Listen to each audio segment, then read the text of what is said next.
رسول اکرم صلی اللہ علیہ وسلم کے اس دنیا سے پردہ فرمانے کے بعد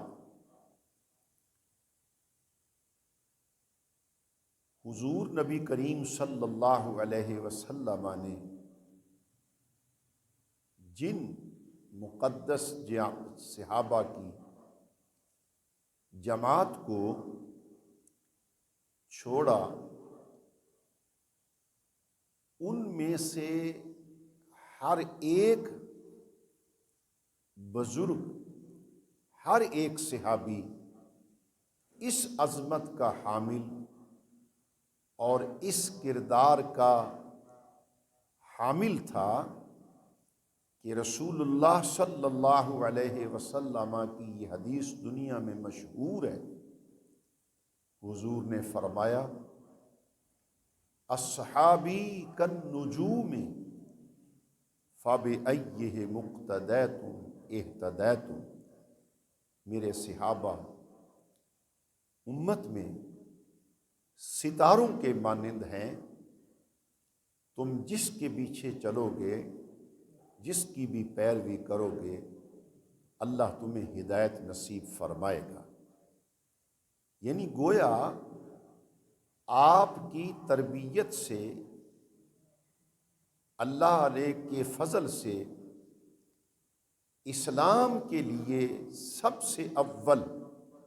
جو جماعت تیار ہوئی، وہ ہر ایک صاحب اپنی جگہ پہ ہدایت کا مینار تھا، راہ حق کی دلیل تھی، اور تمام صحابہ عدول اور تمام صحابہ کی زندگی امت کے لیے خیر و برکت کا موجب تھی۔ مگر نبی اکرم صلی اللہ علیہ وسلم نے بطور خاص ایک حدیث پاک میں یہ ارشاد فرمایا، جس کی میں سمجھتا ہوں آج فہمائش کی بھی مجھے آپ کو ضرورت ہے، اور ہم سب کو اس کے اوپر توجہ کے ساتھ سمجھنے کے بعد عمل پیرا ہونے کی ضرورت ہے۔ نبی کریم علیہ الصلوۃ والسلام نے فرمایا، علیکم بسنتی وسنت خلفاء الراشدین۔ لوگو، تم پر میرے طریقے، میری سنت کے لیے لازم ہے کہ تم اس کو اپنی زندگی میں شامل کرو، اسے لازم پکڑو، اور میرے خلفاء کا،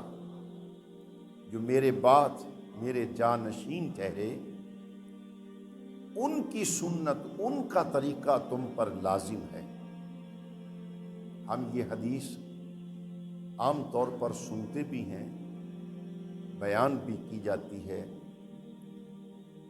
اور اس سے ایک مفہوم تو یہ عام سمجھایا جاتا ہے کہ نبی کریم علیہ الصلوۃ والسلام کی سنت سے ہٹ کر دین کی کوئی شکل وہ حجت نہیں ہے۔ خلفائے راشدین کے مقدس طریقے سے ہٹ کر کوئی شکل دین کی جو ہے وہ باعث قربت نہیں ہو سکتی۔ یہ مفہوم ہم عام سمجھتے ہیں، اور عرف عام میں اسے ہی بدعت کا نام دیا جاتا ہے۔ مگر حضور نبی کریم صلی اللہ علیہ وسلم کی بعثت صرف دین کے لیے نہیں تھی۔ ایسا نہیں ہے کہ نبی اکرم صلی اللہ علیہ وسلم نے دین کے امور کو تو امت تک پہنچایا، اور حضور نے امت کی دنیاوی معاملات میں کوئی رہنمائی نہیں فرمائی، یہ ممکن نہیں ہے۔ اللہ کے رسول صلی اللہ علیہ وسلم نے جس طرح پوری ذمہ داری کے ساتھ اللہ کا دین دنیا تک پہنچایا، اسی طرح سرکار دو عالم علیہ الصلوۃ والسلام نے امت کو اسلوب زندگی گزارنے کا بھی پورا طریقہ سکھایا۔ ہمارے بزرگوں نے حدیث رسول کی شکل میں نبی کریم صلی اللہ علیہ وسلم کے مقدس ارشادات کو جس طرح سے محفوظ کیا، اگر ان کی طرف ہم توجہ کریں تو مجھے آپ کو یہ بات ملے گی کہ جیسے نبی کریم علیہ السلام نے نماز کا طریقہ دیا، روزوں کے ڈھب سکھائے، حج کے طریق کی وضاحت فرمائی، بالکل ایسے ہی رسول اللہ صلی اللہ علیہ وسلم نے ہمیں گھریلو زندگی کے بارے میں، معاشرتی قدروں کے بارے میں کوئی ایسا پہلو نہیں ہے جسے نبی کریم علیہ السلام نے تشنۂ تکمیل چھوڑ دیا ہو۔ میرا اس ساری بات سے عرض کرنے کا مقصود یہ ہے کہ آج اگر ہم دین کو صرف عبادات تک محفوظ کر لیں تو ہم نے دین کا بہت بڑا حصہ جو ہے اس نظر انداز کر دیا۔ نبی اکرم صلی اللہ علیہ وسلم کی حدیث ملتی، الدین النصیحہ، دین سراسر اخلاص ہے۔ اس حدیث کا مفہوم بیان کرتے ہوئے امت کے علماء نے یہ وضاحت کی کہ دین حق نظام حیات پورے کے اوپر رہنمائی کرتا ہے اور اس کے پورے کے نظام کو احاطہ کرتا ہے۔ لہذا ایسا نہیں ہے کہ دین صرف چند عبادات کا نام ہے، مسجد بناؤ، نمازیں قائم کرو، قرآن پڑھو پڑھاؤ اور اپنی باقی زندگی اپنی مرضی کے مطابق گزارو، یہ نہیں ہے دین۔ دین یہ ہے کہ انسان جو دائرہ اسلام میں آ گیا، مسلمان ہو گیا، ایمان قبول کر لیا، اس پر لازم ہے کہ وہ پورے نظام حیات کو اللہ کے دین کے تابع کر دے، رسول اللہ کی سنت کے تابع کر دے۔ یہ مفہوم ہے، علیکم بسنتی، تمہارے اوپر لازم ہے کہ تم میری سنت کو لازم پکڑو، وسنت خلفاء الراشدین، اور میرے خلفاء کی سنت کو لازم پکڑو۔ اب مانا یہ سمجھے کہ جی ہم نماز تو حضور کے طریقے کے مطابق پڑھیں، قرآن کی تعلیم ہم ثواب سمجھ کر کے لے لیں، حدیث سن لیں، سنا لیں، اور ہمارے تجارتی معاملات، ہمارے قومی معاملات، ہمارے ملکی اور سیاسی معاملات، یہ سارے کے سارے ہم اپنی من مرضی کے مطابق طے کریں، یہ نہیں ہے، امت کے لیے یہ جائز نہیں ہے۔ میرے پیارے بھائیوں، جیسے رسول اللہ علیہ والسلام نے ہمارے اوپر لازم قرار دیا کہ تم میری سنت کو لازم پکڑو، ایسے ہی رسول اللہ صلی اللہ علیہ وآلہ وسلم نے نبی پر اپنے خلفاء کا طریقہ جو ہے اس کو بھی لازم پکڑنے کی ہدایت فرمائی ہے۔ آئیے ہم اپنے نظام زندگی کو دیکھیں، کیا ہماری تجارتیں نبی کریم علیہ السلام کے دیے ہوئے اسلوب کے مطابق ہیں کہ ہمارے معاملات خوشی غمی اللہ کے رسول کے طریقوں کے مطابق ہیں؟ اگر ان میں اصلاحات کی گنجائش ہے تو پھر میرے آپ کے لیے لازم ہے کہ ہم ان کے اوپر توجہ بھی دیں اور ان کے اصلاح کی کوشش بھی کریں، ورنہ یہ ہوگا کہ ہم چند عبادات کے معمولات جو ہیں وہ تو سیکھیں اور باقی نظام زندگی جو ہے اس کو ہم اپنی مرضی کے مطابق چلائیں یا اپنے مفادات کو سامنے رکھ کر کے چلائیں، اس کی دین ہمیں اجازت نہیں دیکھا۔ اب میں 2-3 باتوں کا اشارتاً آپ کی خدمت میں عرض کرتا ہوں۔ اللہ نے سود کو حرام قرار دیا، یہ دین ہے۔ نبی اکرم صلی اللہ علیہ وسلم کی متعدد احادیث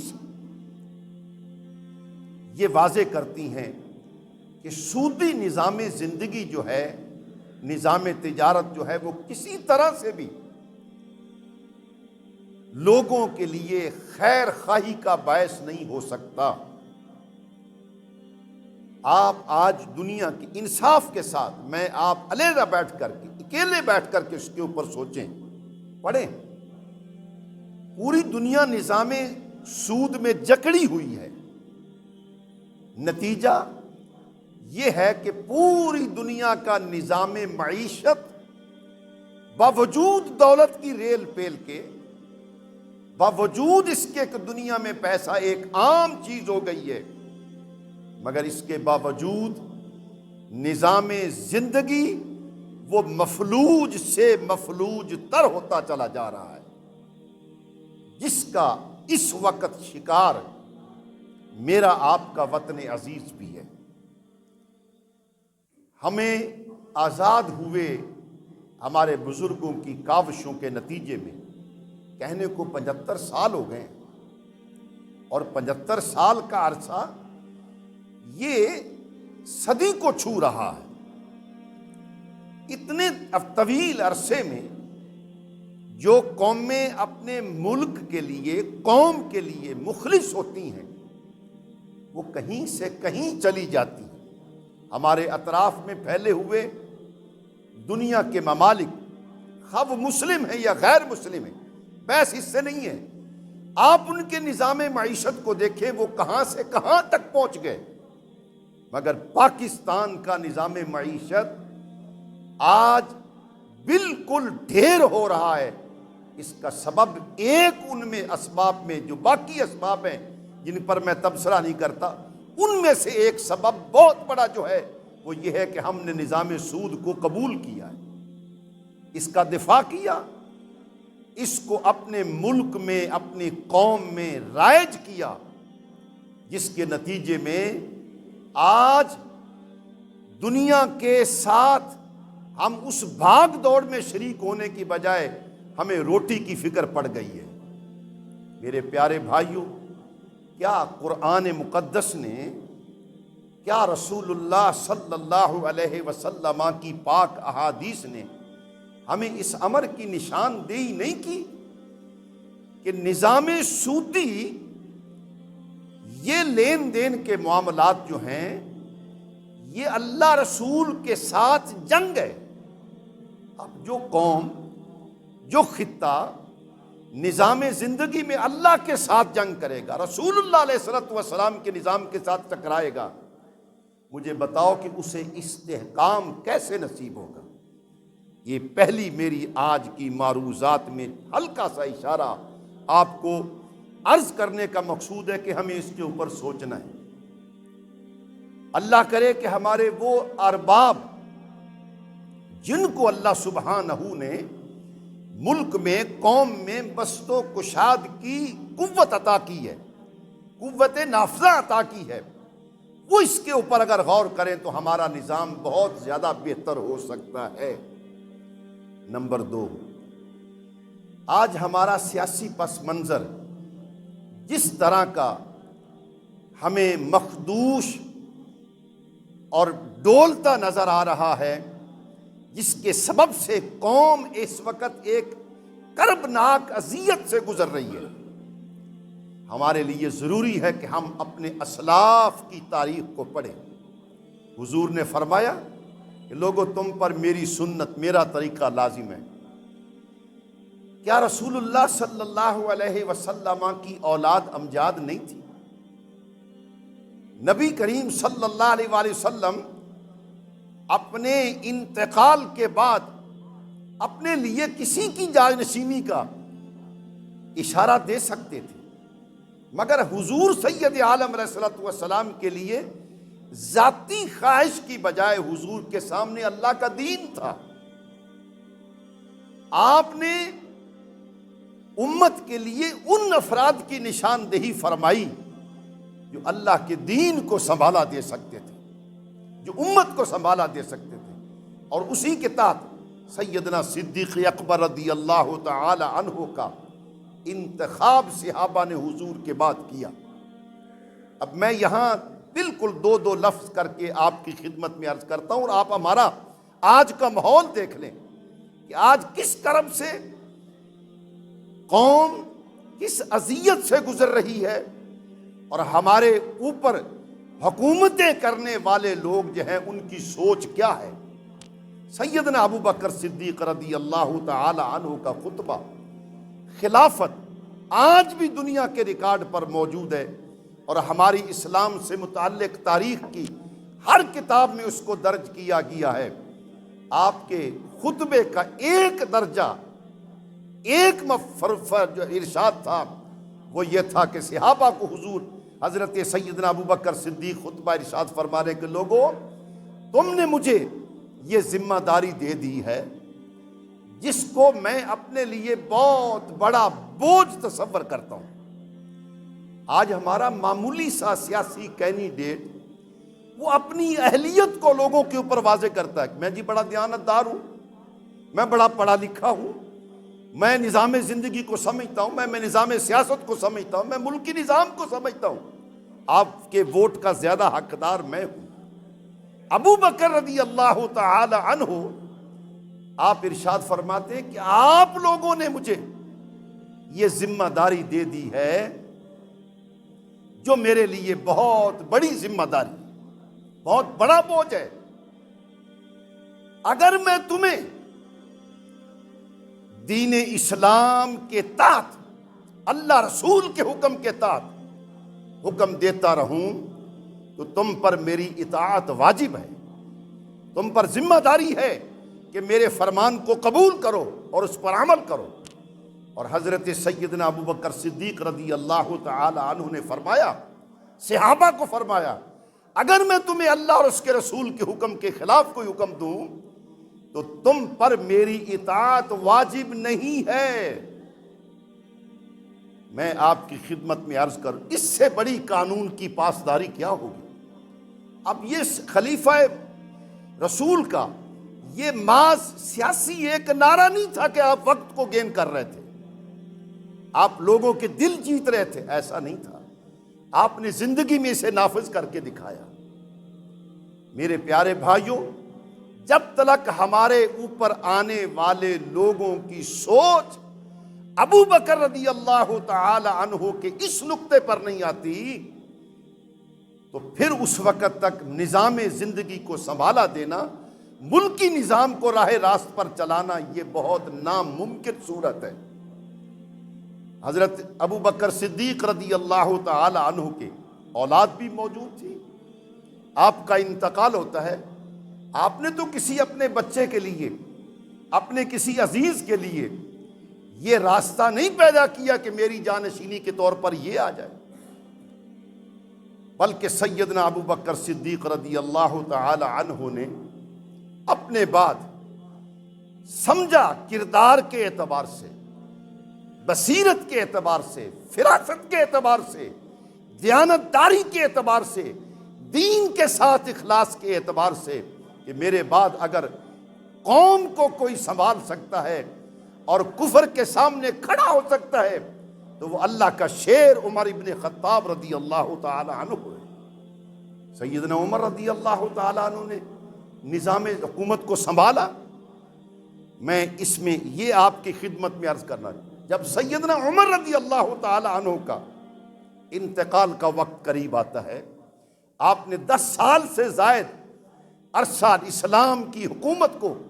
اس نہج پر چلایا کہ دنیا عشش کر اٹھی تھی،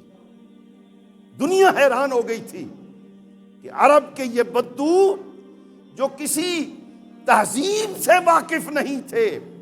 وہ کس قدر شائستہ طریقے سے حکومت کرنے کے اہل ہو گئے ہیں۔ یہ کس کے کمال تھا؟ حضور نبی کریم علیہ السلام کی تربیت کا کمال تھا۔ سیدنا عمر بن خطاب رضی اللہ تعالی عنہ اپنے لیے یا اپنے خاندان کے لیے، اپنے بچوں کے لیے راستہ پیدا کر سکتے تھے، مگر تاریخ اسلام کو آپ مطالعہ فرمائیں، سیدنا عمر رضی اللہ تعالی عنہ نے اپنی شہادت کے قریب جو امت کے لیے کمیٹی تشکیل دی تھی، اس میں فرمایا ان 6 افراد میں ارشاد فرمایا کہ اس میں میرا بیٹا عبداللہ بطور مشیر کے بیٹھ سکتا ہے، مگر وہ خلافت کا امیدوار نہیں ہو سکتا۔ یہ کس قدر شائستہ اور کس قدر اخلاص پر مبنی یہ تعلیم تھی، مگر آج ہمیں یہ دکھائی نہیں دیتی۔ آگے چلیے، سیدنا عمر رضی اللہ تعالی عنہ کے انتقال کے بعد امت نے جب اپنا خلیفہ حضرت سیدنا عثمان ابن عفان کو منتخب فرمایا اور لوگوں نے آپ کے ہاتھ پر بیعت کی، تو حضرت سیدنا عثمان رضی اللہ تعالی عنہ آپ کا آخری وقت بڑا تکلیف دہ، بہت پریشانی کا سامنا ہوا حضرت کو، بلوائیوں کی سبائیوں کی سازشوں کے نتیجے میں حضرت سیدنا عثمان ابن عفان رضی اللہ تعالیٰ عنہ جیسی شخصیت کو مسجد نبوی شریف میں نماز پڑھنے کی اجازت نہیں مل رہی تھی، مگر صحابہ مشورہ دیتے ہیں کہ آپ ہمیں اجازت فرمائیں، ہم ان کا قلع کما کر دیں۔ حضرت عثمان کا موقف یہ تھا کہ میں نہیں چاہتا کہ میرے سبب سے رسول اللہ صلی اللہ علیہ وسلم کے پاک مدینے میں خون ریزی ہو۔ میں نے یہ 3 مثالیں آپ کی خدمت میں عرض کی ہیں۔ ابو بکر کی سیرت کو پڑھیے، عمر فاروق کی سیرت کو پڑھیے، عثمان ابن عفان کی سیرت کو پڑھیے رضوان اللہ تعالی علیہ مجمعین۔ ان لوگوں کے خاندان بھی تھے، اولادیں بھی تھیں، وہ صاحب حیثیت بھی تھے، مگر ان لوگوں نے یہ نہیں سوچا تھا کہ ہم اپنی تجوریاں بھر لیں اور اپنے لیے اپنے بعد اپنی اولادوں کے راستے صاف کر جائیں، انہیں اقتدار ملے، بلکہ انہوں نے وہ کچھ کیا جو قوم کے لیے بہتر تھا، جو دین کے لیے بہتر تھا، جو ملک کے لیے بہتر تھا۔ میری آپ سے عرض کرنے کی اس حدیث پاک کی روشنی میں کہ حضور نے فرمایا، لوگو علیکم بسنتی و سنت خلفاء الراشدین، میرے خلفاء راشدین کی سنت تمہارے لیے واجب العمل ہے۔ اگر آج کاش وہ طبقہ انسانوں کا جو آج پاکستان کے ارباب اقتدار میں ہیں یا اختیار حاصل کرنے کی ساز میں لگے ہوئے ہیں، کوشش میں لگے ہوئے ہیں، ان لوگوں کے پاس رسول اللہ علیہ السلام کے خلفاء کی یہ سیرت ہو تو میں سمجھتا ہوں کہ شاید امت کے لیے کوئی راستہ جو ہے وہ دکھائی دینا نظر آ جائے۔ پیارے بھائیوں، آج رسہ کشی صرف اور صرف اس بات میں ہے کہ میرا بچہ اقتدار میں آ جائے، میری اولاد اقتدار میں آ جائے، میں کسی طرح سے آ جاؤں۔ اگر یہ چیز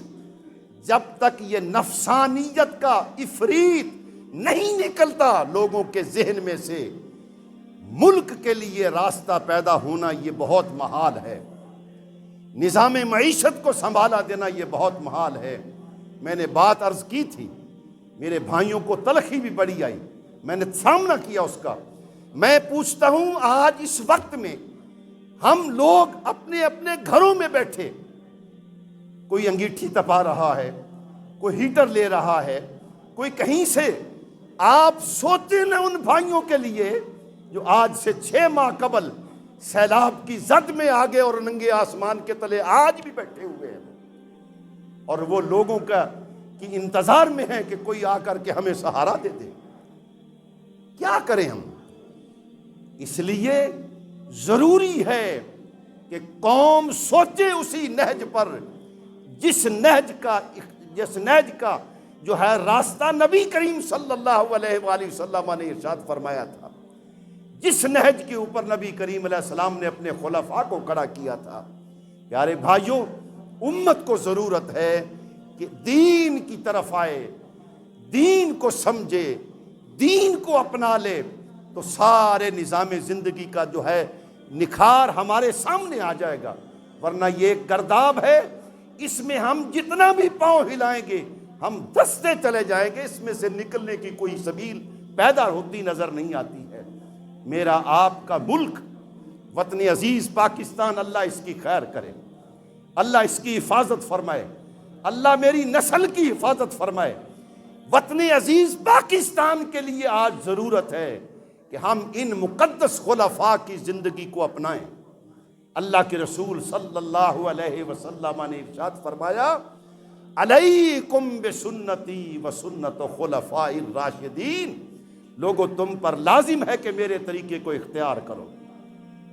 یہ صرف عبادات کی حد تک نہیں ہے، یہ صرف باقی ہم تجارتیں، ہم باقی معاملات اپنی مرضی کے مطابق کریں نہیں، اور حضور نے ایسے ہی فرمایا کہ میرے خلفائے راشدین مہدیین ان کے طریقہ کار کو تمہارے لیے لازم ہے کہ اسے پکڑ لو۔ اگر حضور نے فرمایا تم اس پر رہو گے، نجات کے راستے تمہارے لیے آسان ہوں گے، کامیابیوں کے راستے تمہارے لیے آسان ہوں گے۔ اگر ان سے انحراف کیا، حضور نے فرمایا کہ تم ہلاکت کے سوا کسی اور جانب نہیں بڑھو گے، جس کے نتائج آج میرا وطن عزیز پاکستان پوری طرح سے دیکھ رہا ہے۔ کوئی تعصب کی نظر ہو جائے الگ بات ہے، میری پارٹی ہے جی، میرا فلاں ہے جی، میرا ہوگی کسی کی پارٹی، لیکن مجھے ضرورت ہے آج اس قائد کی، اس رہنما کی، پاکستان کے نظام کو سنبھالنے کے لیے اس شخص کی جو آج غریب کے منہ سے چھینے جانے دو لقمے والے جو دو لقمے ہیں ان کو وہ واپس کر سکے۔ آج نظام نہیں ہے، ہم ایک دلدل میں پھنسے ہوئے ہیں۔ اللہ کرے، رب کی بارگاہ سے دعا ہے، نہایت اخلاص سے دعا ہے، ٹوٹے دل سے دعا ہے کہ میرا مالک ہمارے لیے ان مقدس ہستیوں کے راستے واضح فرما دے اور قوم ان کی طرف دیکھے، ان کو اپنا کر کے نجات کے راستے ڈھونڈے۔ اللہ مددگار ہوگا۔ وآخر دعوانا ان الحمد للہ رب العالمین۔ بسم اللہ